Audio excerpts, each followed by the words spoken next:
Jadi orang yang awam melihat udara ini biasa aja, padahal kekuatannya luar biasa. Buktinya udara ini bisa menahan bobot sebesar itu. Pernah berpikir? Ya gak pernah mikir. Naik pesawat, celai aja duduk, udah aja. Tidur. Tahu-tahu sebentar lagi pesawat akan mendarat, turun. Makanya rasa syukur kita tuh gak ada. Boro-boro berterima kasih pada orang yang menciptakan pesawat. Sadar bahwa sebetulnya udara yang disebut kosong ini memiliki kemampuan menompang ya berat bobot yang luar biasa besarnya. Itu saja tidak pernah disadari.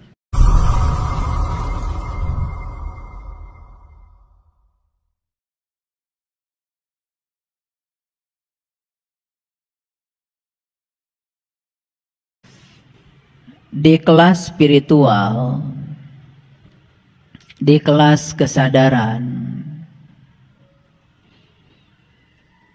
kebanyakan yang ditemukan adalah orang-orang yang telah mengalami begitu banyak terpaan dalam kehidupan.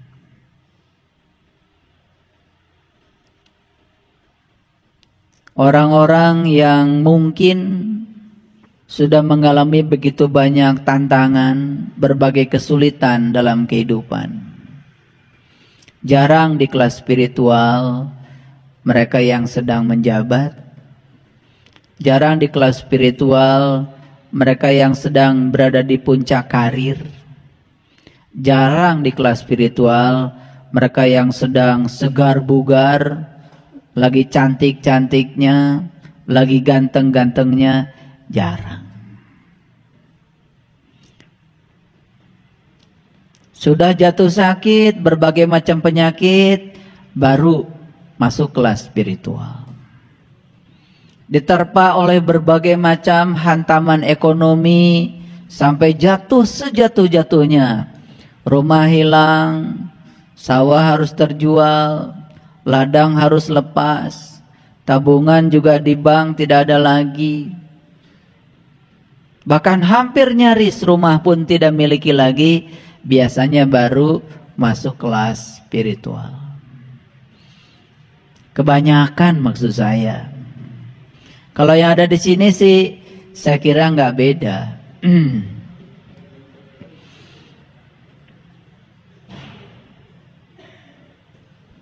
Sehingga nasibnya guru-guru spiritual itu persis seperti nasibnya dokter. Baru diingat kalau lagi sakit. Dokter itu kan baru ditemui kalau sakit. Kalau sehat terus gak pernah ingat dokter. Sama ya, guru-guru spiritual seperti itu. Tetapi ya itulah, gak apa-apa, tidak ada yang salah kok.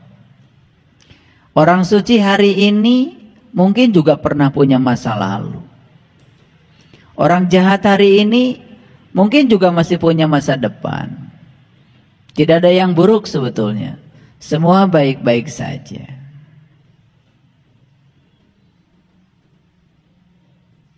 Dan kalau saya berbicara dengan para sahabat yang mengunjungi saya,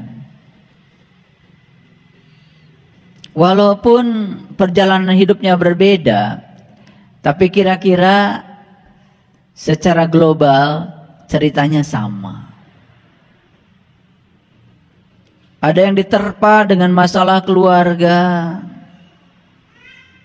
sampai hancur ya kehidupan rumah tangganya.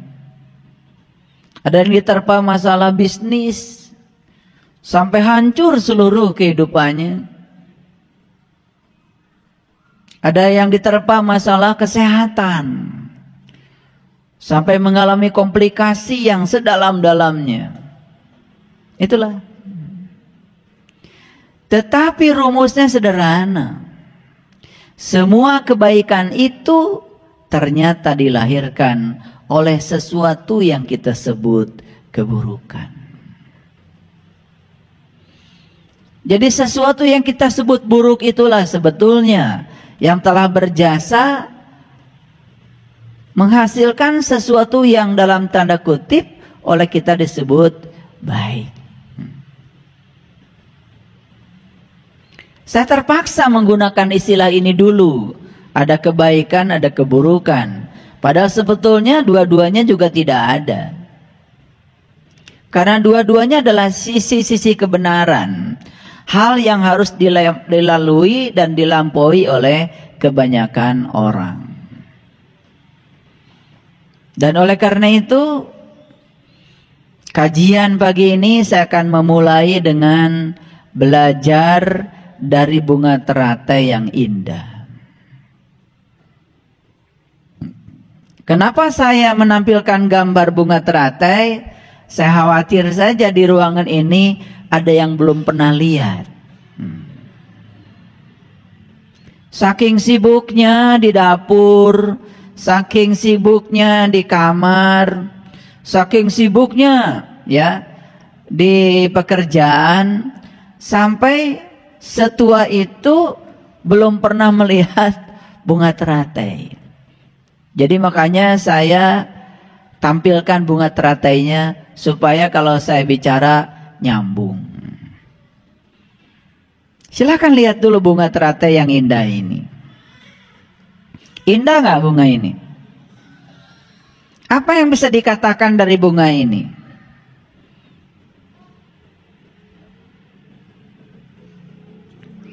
Dari sisi warna, banyak nggak ragam warnanya? Banyak.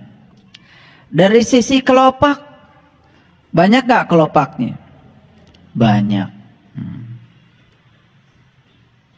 Dan bunga teratai ini tumbuh di 3 alam. Akarnya berada di lumpur. Kemudian dia tumbuh,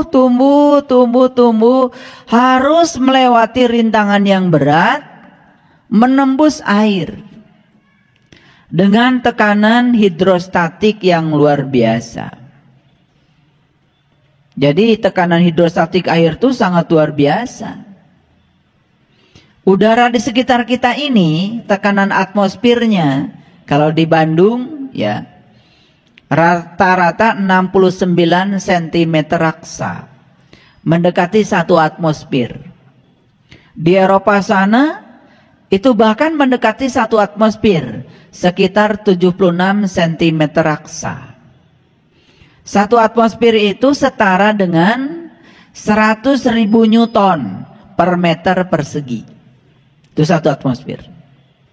Ini udara yang di sekitar kita ini tekanannya itu 100.000 Newton per meter persegi.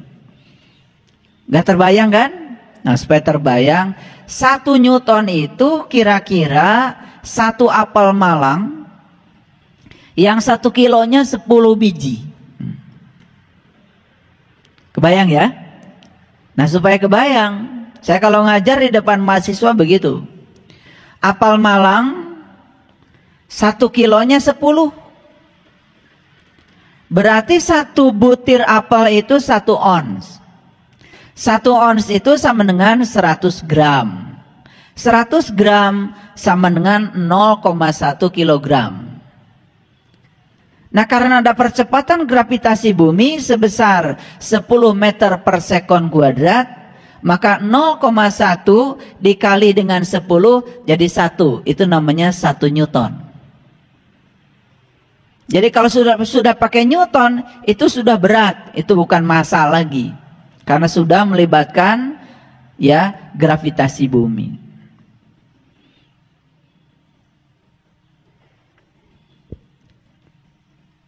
Jadi tekanan atmosfer ini 100.000 Newton per meter persegi.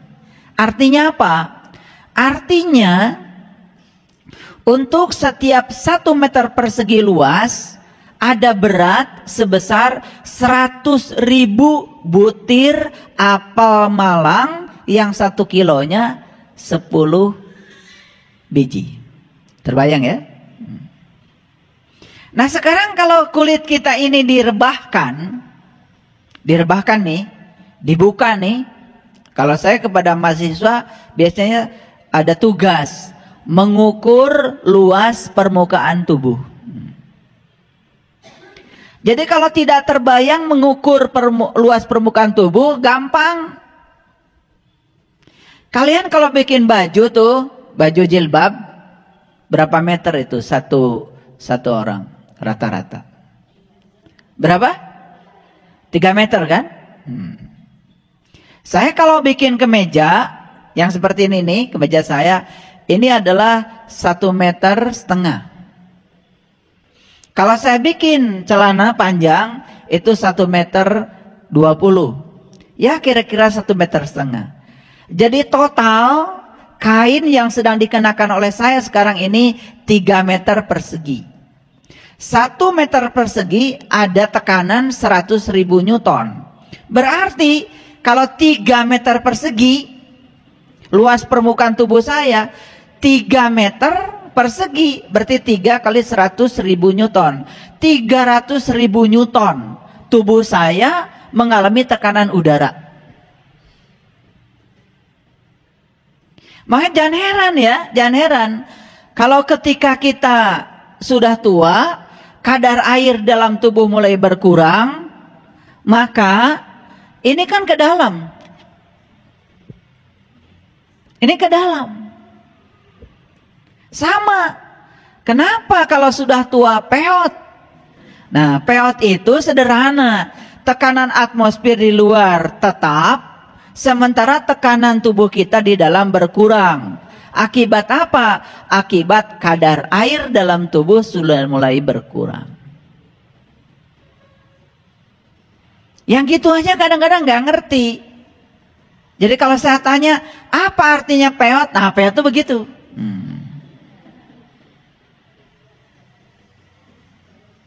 Ini fisika, ini sains. Kalian pergi naik haji menggunakan pesawat Boeing 747 tipe 400 yang penumpangnya kurang lebih sekitar 480 orang. Kalau 480 orang kali rata-rata yang naik itu 60 kilo lah rata-rata. Ada yang 40 kilo, ada yang 90 kilo rata-rata. Saya bicara rata-rata supaya yang kiloannya besar tidak tersinggung. Rata-rata. Jadi kalau 60 kilo kali 480 orang dikali percepatan gravitasi bumi 10 meter per sekon kuadrat, sudah berapa ribu Newton. Itu baru berat penumpang. Belum lagi pulang dari sana bawa air zam-zam. Belum lagi koper yang asalnya 1 jadi 5. Bisa dibayangkan ya? Kalikan semua, betapa bobot yang harus ditanggung oleh sebuah pesawat luar biasa. Belum lagi bobot dari pesawatnya itu sendiri. Siapa yang menopang bobot pesawat dan penumpangnya? Udara. Jadi orang yang awam melihat udara ini biasa aja, padahal kekuatannya luar biasa. Buktinya udara ini bisa menahan bobot sebesar itu. Pernah berpikir? Ya gak pernah mikir. Naik pesawat, celeh aja duduk, udah aja. Tidur. Tahu-tahu sebentar lagi pesawat akan mendarat, turun. Makanya rasa syukur kita tuh gak ada. Boro-boro berterima kasih pada orang yang menciptakan pesawat. Sadar bahwa sebetulnya udara yang disebut kosong ini memiliki kemampuan menompang ya berat bobot yang luar biasa besarnya. Itu saja tidak pernah disadari. Karena kita ini sudah terkadang hidup dalam rutinitas tanpa kesadaran. Tanpa kesadaran. Ini baru cerita tentang udara. Bukankah kalian pada kesini pada naik mobil? Siapa yang paling berjasa mengantarkan kalian ke sini? Bukankah ban? Apa isinya ban itu? Bukankah udara? Truk yang besar-besar ngangkut sembako, yang tontonan. Apa jadinya itu truk kalau nggak ada ban? Apa jadinya ban kalau nggak ada udara? Dimasukkanlah udara ke dalam sampai memiliki tekanan yang diinginkan. Luar biasa. Karena kita melihat ini ruang kosong, kosong aja. Karena yang penuh tuh otak kita dengan keinginan. Saya mengajak para sahabat kemarin ya, duduk di pinggir sungai, kemudian saya pandu supaya hening pikirannya, sampai pada titik tertentu mendengarkan suara air. Suara molekul air yang bergesekan satu dengan yang lain. Dan di situ mendengarkan sebuah orkestra yang luar biasa. Simfoni yang luar biasa dari gemuruhnya air. Yang selama ini kita tidak pernah ada waktu untuk mendengarkan suara itu. Dan kita mendengarkan suara itu adalah suara gentas semesta yang luar biasa. Sehingga mendengarkan suara air yang bergemuruh dalam keheningan, kita terhenyak karena kita baru mendengarkan saat itu dengan kesadaran.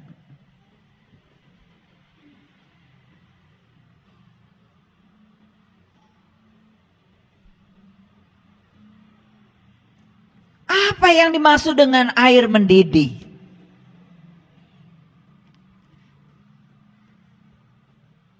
Ibu-ibu setiap hari ke dapur memasak air, dikasihlah panas. Dari air yang biasa, yang tenang, kemudian dikasih panas, air itu kemudian mendidih. Apa sih mendidih itu?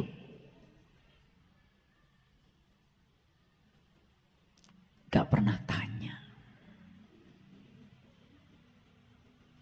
Kenapa air yang tenang ketika dikasih energi terus menerus dari api, kok bisa naik suhunya? Pada titik tertentu dia bisa mendidih. Keluar itu yang namanya gelembung-gelembung dalam air itu. Terus ke permukaan. Bahkan bisa lepas ke atas. Bukankah itu luar biasa? Apa mendidih itu? Mendidih itu adalah penguapan yang terjadi di seluruh bagian zat cair. Ketika penguapan terjadi di permukaan, karena tekanan uap air sama dengan tekanan udara, maka dia lepas ke udara, itu namanya menguap. Kita miskin dengan sains. Sehingga kadang-kadang kita meyakini sesuatu pun hanya ala kadarnya. Tapi ingin disebut orang beriman, ingin disebut imannya tinggi. Bagaimana imanmu itu bisa disebut tinggi kalau tidak ada bukti yang meyakinkan imanmu itu tinggi? Percaya kepada Allah, ala kadarnya. Tidak ada upaya dalam diri untuk mengenalinya. Lebih dalam, lebih dalam, lebih dalam lagi. Bahkan sombongnya, baru sebentar saya mengenal, terasa sudah kenal banget sama Allah. Iman pada Rasul, iman pada kitab, iman pada yang lain-lain. Hanya percaya begitu saja ala kadarnya, tidak ada keinginan sedikit pun untuk menggali lebih dalam. Padahal kita datang ke semesta ini untuk satu tujuan, berpikir. Manusia dipanjangkan umurnya, kata Quran, hanya untuk berpikir. Masuklah sekarang pada tekanan hidrostatik air. Udara saja yang renggang kayak gini, tekanannya begitu besar. Bagaimana dengan air? Kalau anak di sekolah, tekanan air itu adalah massa jenis air dikalikan percepatan gravitasi dikalikan kedalaman dari air itu. Bayangkan, massa jenis air berapa? 1000 meter kubik. Ya, 1000 kilogram per meter kubik. Dikalikan percepatan gravitasi 10 meter per sekon kuadrat, kalikan kedalaman air. Makanya kalau kita berenang ke bawah, terasa sekali sesaknya dada kita ketika mendapatkan tekanan. Orang yang tidak punya pengetahuan langsung saja nyelam.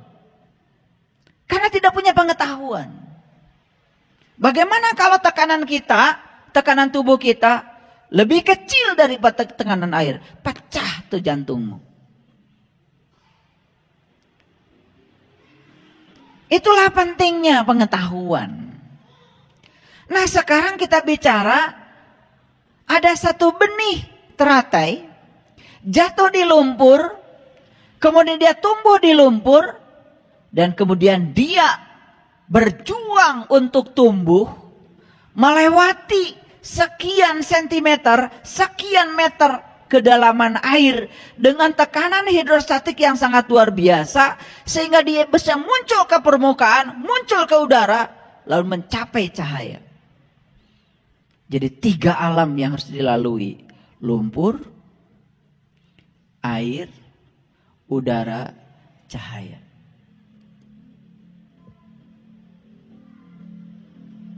Dia nggak mau tinggal dalam kegelapan. Dia nggak mau tinggal dalam lumpur. Dia berjuang kemudian menembus air dengan tekanan hidrostatik yang luar biasa. Kemudian dia lepas dari situ, masuk ke udara. Belum puas. Dia ingin menikmati cahaya matahari. Inilah hasilnya. Mekar, indah, seluruh warna muncul. Saya kasih tahu, ada galeri bunga teratai. Mungkin di layar ini kurang begitu jelas ya. Suatu saat kita jalan-jalan. Di Bandung ada galeri bunga teratai. Segala macam warna ada. Bahkan saya pernah bicara di Lembang. Katanya, kata orang-orang yang pelihara ini, ada 50 spesies bunga teratai. Dengan 1 spesies saja warnanya sangat luar biasa beragam. Lihat. Lihat. Ketika dia merekah seperti ini, apa yang kita rasakan? Bisakah kalian melihat bunga teratai ini bahagia? Bisakah kalian merasakan sukacita pada bunga teratai? Bisakah kalian merasakan kegembiraan pada bunga teratai? Dan mengapa mereka bergembira? Karena mereka sudah melampaui lumpur, melampaui air, masuk di udara, mencapai cahaya. Semua tanaman di semesta ini mencari cahaya. Lihat tanaman di rumah kita. Dimanapun dia ditaruh, dia akan selalu menuju cahaya. Betul? Jadi kalau tanaman saya cari cahaya, karena dia tahu bahwa sebetulnya sumber asalnya dia adalah cahaya. Sungguh sangat aneh kalau manusia tidak pernah mencari cahaya. Tidak pernah mencari jati dirinya yang sebenarnya. Aneh saya kalau lihat manusia. Betah dalam lumpur.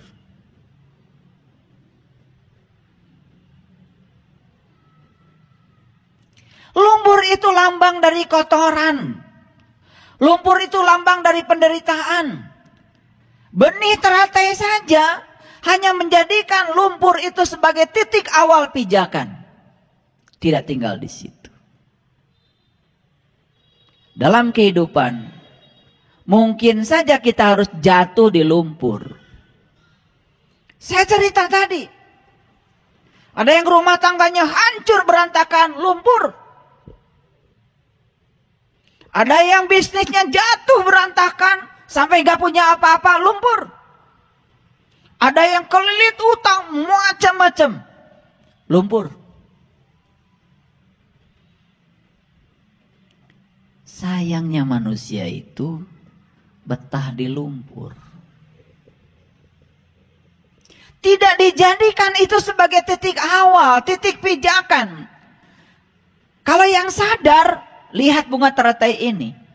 Mungkin termotivasi. Teratai saja hanya menjadikan lumpur sebagai titik awal pijakan buat tumbuh. Dia tumbuh melewati air, dia menembus tekanan hidrostatik yang luar biasa, lepas ke udara. Dan begitu lepas ke udara, dia mencapai cahaya. Begitu mencapai cahaya, dia merekah, kelopaknya terbuka. Satu-satunya cara untuk mencapai cahaya, kelopakmu harus terbuka. Kelopak yang mana? Kelopak mata kalbumu. Sepanjang mata kalbumu kelopaknya kuncup, tertutup, kau tidak akan pernah menikmati cahaya. Lihat tuh orang-orang yang gelap pikirannya, yang gelap batinnya. Menendang, mencengkram. Hidup dalam dualitas. Selalu terjebak baik buruk. Selalu terjebak benar salah. Terus saja menghukumi orang lain. Merasa diri paling benar. Semua orang di luar dia salah. Semua keyakinan di luar keyakinannya salah. Hanya keyakinan dia yang paling benar. Tapi akhlaknya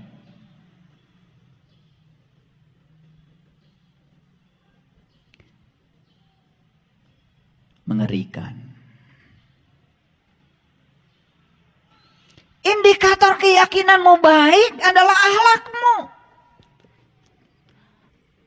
Indikator akhlakmu baik adalah caramu memperlakukan orang lain.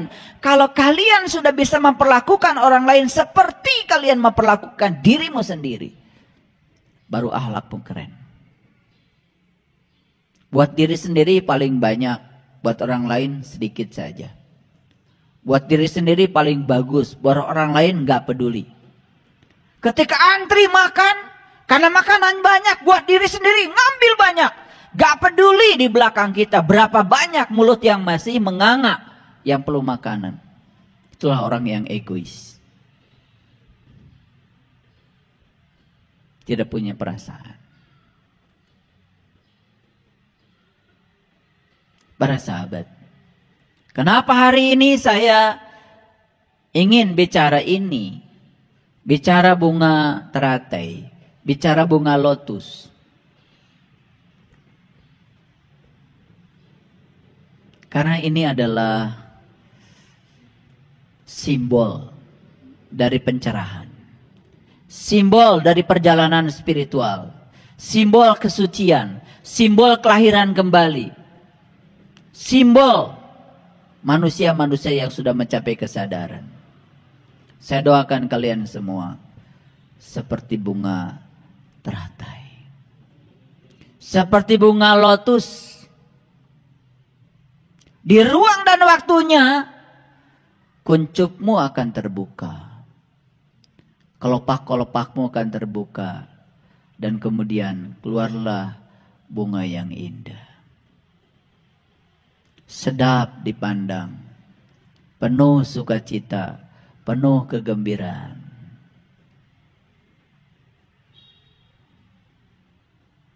Mulia enggak bunga teratai? Muliaan mana dengan manusia? Lucu saja manusia itu. Menganggap dirinya makhluk paling mulia. Tidak ada yang semulia dia.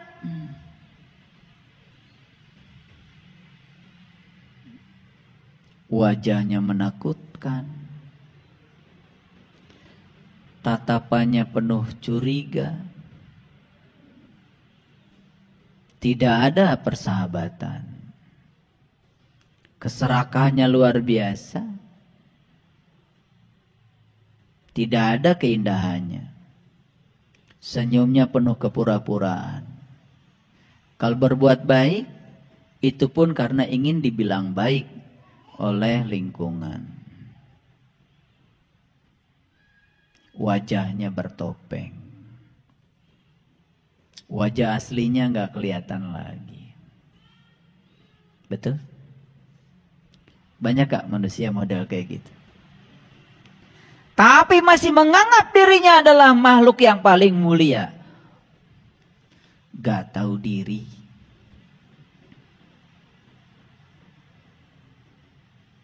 Kenapa? Karena dia masih perjalanannya di lumpur. Dia belum memasuki air, belum menembus ruang kosong, belum menembus udara, apalagi mencapai cahaya. Saya lihat ya, kalian-kalian yang sudah melampaui lumpur, sudah melampaui air, dan kemudian sudah masuk ruang kosong, masuk ke kosongan dan mendapatkan cahaya. Wajahnya beda. Segar.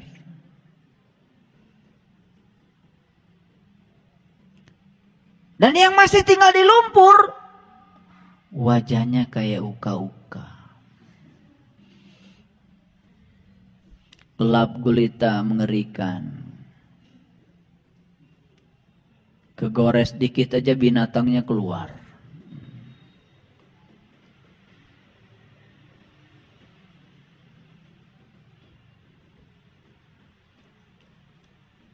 Mengerikan gak kehidupan ini?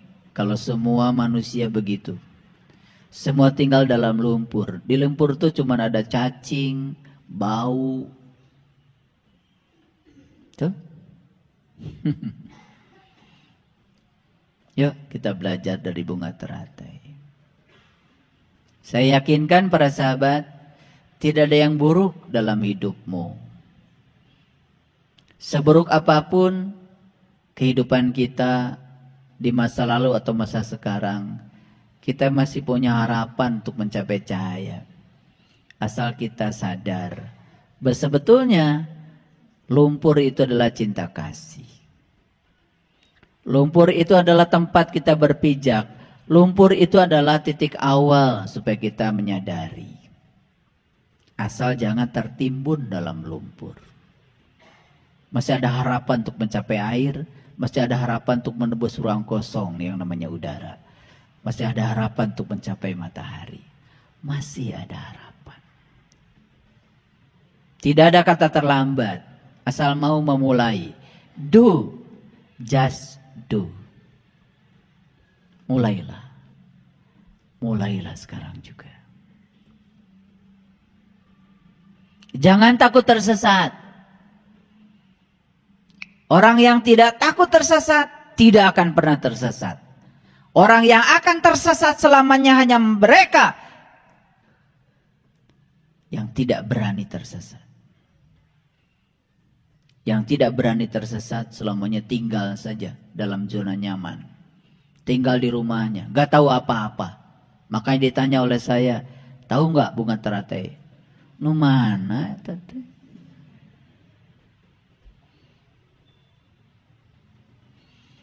Beda antara orang berkesadaran dengan orang yang awam. Lihat bunga di taman yang tidak berkesadaran biasa aja.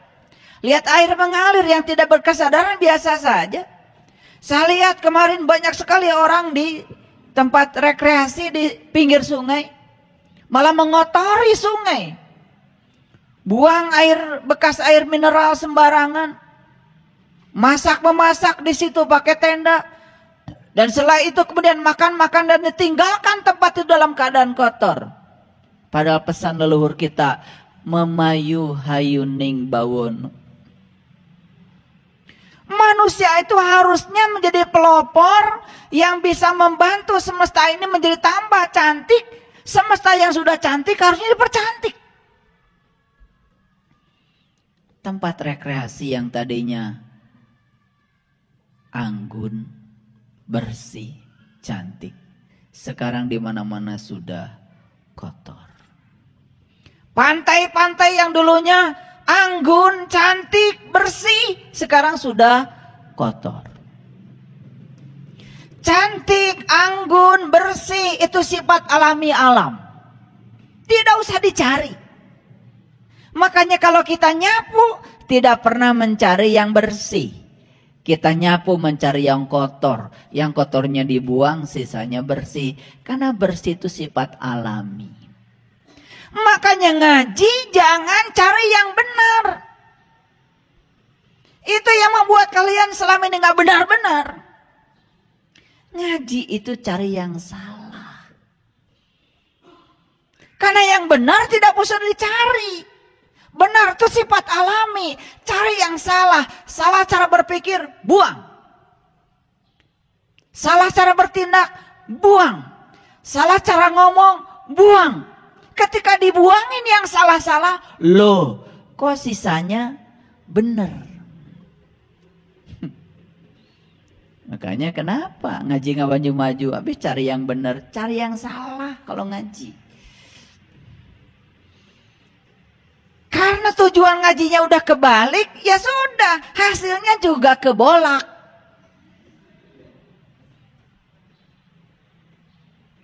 Betul? Indah nggak bunga teratai ini? Indah. Coba lihat ya.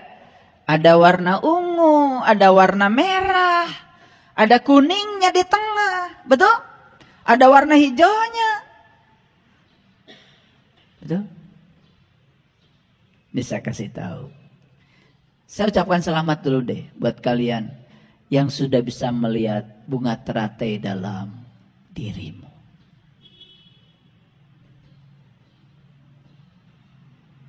Seluruh warna ini yang tidak bisa saya ceritakan ada dalam dirimu. Itu teratai sejati. Itu jiwamu yang sudah tersinari oleh ruh ilahi. Yang sudah menyatu dengan nur ala nur. Warna-warni.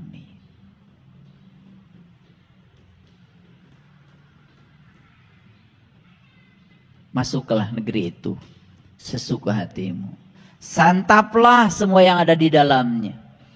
Begitulah kata Quran surat Al-Baqarah ayat 58. Masuki negeri itu sesuka hatimu. Santaplah yang ada di dalamnya sesuka hatimu. Segala kebutuhan tentang dirimu ada di sana. Ada di sana. Itulah sumber kebahagiaanmu, sumber kedamaianmu. Tuh, kalau sudah bisa tinggal di sana, tenang, tentram, damai, bahagia, suci, bersih, indah, mulia. Jadilah bunga teratai. Teratai itu hidup dalam air, tetapi tidak pernah basah oleh air. Keren gak?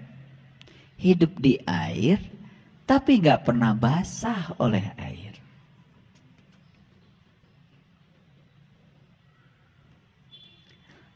Sudah bisa melepaskan kemelekatan. Hidup di dunia, tetapi tidak terikat oleh dunia. Hidup dalam keramaian, tetapi tidak terikat oleh keramaian. Hidup bersama orang-orang yang penuh dengan kebencian, tetapi dia tidak pernah membenci siapapun. Hidup bersama orang-orang yang mencintainya, tetapi tidak pernah terikat pada orang-orang yang mencintainya. Sudah selesai dengan dirinya sendiri. Itulah kesucian. Saya ingat kajian kita tentang mencapai